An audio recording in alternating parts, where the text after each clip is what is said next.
Hello mga Inzay, mga Zuzong! This is your Mommy Nicole again.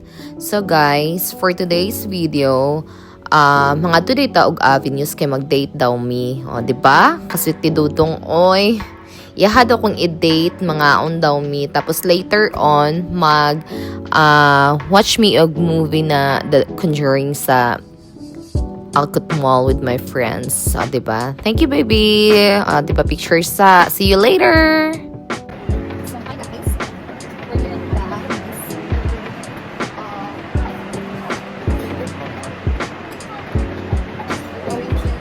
the Cheesecake Factory.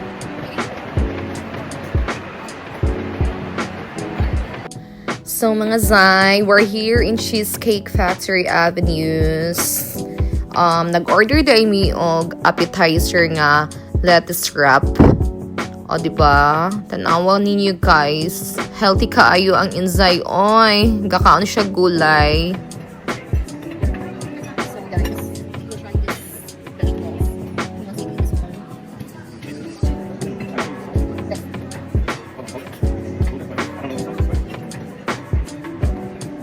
There's chicken inside. There's some of the vegetables.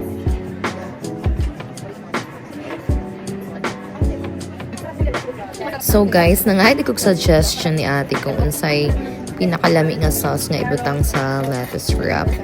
So ayan, nag-explain siya nga kato nga sauce ang pinaka the best. Diba? Shout out kay ate, pinaka the best server sa Cheesecake Factory sa Avenues.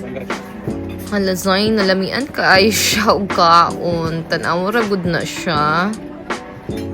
You know what guys, I'm very proud to myself kay nakaon ako og gulay sa una kay dili jud. Thankful to my boyfriend, siya gid nagtudlo sa ko ang mukhaon ko gulay. Oh my goodness, mga tigulang na tadzay, kailangan na tagulay sa lawas. Maulay na siya mohang main course nga gi-order. Lami pud siya. Then, after that, walking na, kay para pahilis na sa gikaon mga Zay, kay murag lang. Busog kaayo. Then, padulong na day miana sa parking area, kay mo adto na mi og Alcott Mall, kay mananaw mi og Conjuring. Oh my God! See you later! Bye!